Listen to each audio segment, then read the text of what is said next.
अस्ति एकजना छिटो उत्ताउने नै गएर देखे प्रधानमन्त्री भाग्ने तयारी गरौँ, भाग्नका लागि हेलिकप्टरको सुविधा दिन्छौँ भनेर के सपना देख्न थाले यिनीहरू, के सपना देख्न थाले। हेलिकप्टरको सुविधा दिने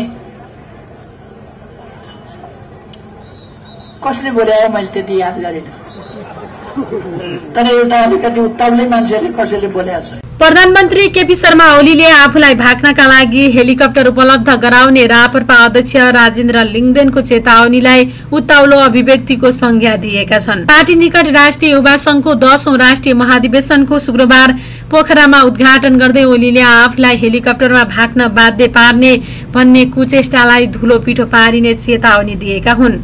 जनताको हक अधिकार र मुलुकको स्वाधीनताको रक्षा गर्दै सबै प्रकारको प्रतिगमनका कुचेष्टा रोकिने उनको भनाइरहेको थियो। ओलीले जनताको कुण्डलीमा राजतन्त्र फर्किने कुनै भविष्यवाणी नभएकाले त्यस्तो गलत सपना नदेख्न भनेका छन्। जनताको कुण्डली हेर्नुहोस् के भन्छ, जनताको कुण्डली हेर्नुहोस्, जनताका कुण्डलीले भन्छ कुनै राजतन्त्र शासनतन्त्र फर्किँदैन, प्रतिगमन यस देशमा हुन सक्दैन। प्रधानमन्त्रीलाई भाग्न हेलिकप्टरको सुविधा दिने जस्ता उत्ताउलो कुरा पनि गरेका छन्। म भन्न चाहन्छु कुनै पनि प्रतिगमनको कुचेष्टालाई धुलो पिठो बनाइन्छ। ओलीले भने त्यस्ता प्रयास रोक्ने अग्रभागमा युवा संघ आउनुपर्छ। कुनै पनि समय हामी त्यस्ता प्रयासलाई नियन्त्रणमा गर्न अगाडि बढ्नुपर्छ।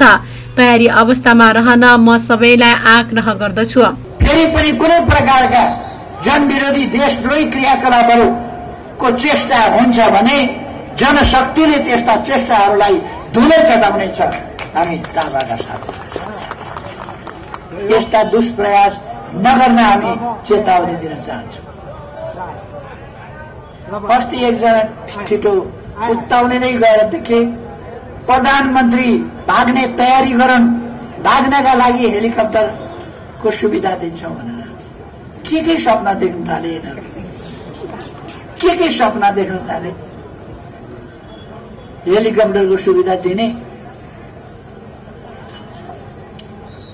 कसले बोले हो मैले त्यति याद गरिनँ, तर एउटा अलिकति उत्ताउलै मान्छेले कसैले बोलेको छ।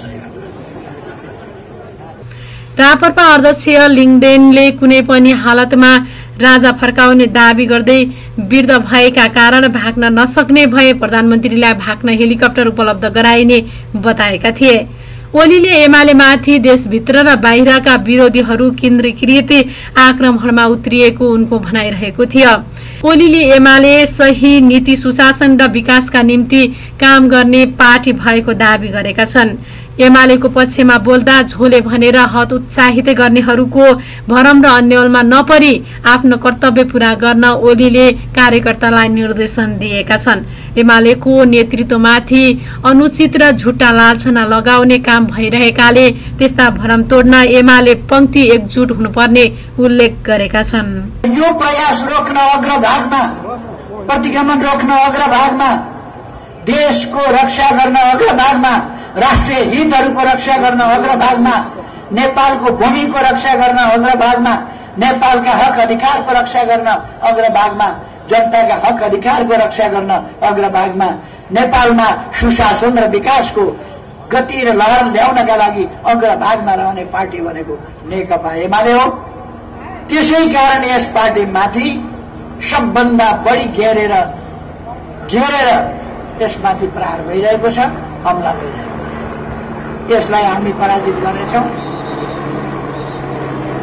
र साथीहरू यसका निम्ति आफ्नो ठाउँमा सबैजना क्लियर स्पष्ट रहनु होला, सँगसँगै तयारी अवस्थामा पनि रहनु होला।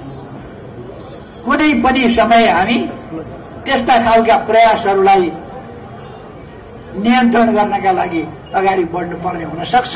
जनता सार्वभौम सत्ता सम्पन्न छ, जनता नै सम्पूर्ण शक्तिको स्रोत हो भन्ने कुरा फेरि हामीले व्यवहारमा स्थापित गर्नुपर्ने, त्यो छँदैछ, त्यसलाई अझ पुनर्पुष्टि गर्नुपर्ने अवस्था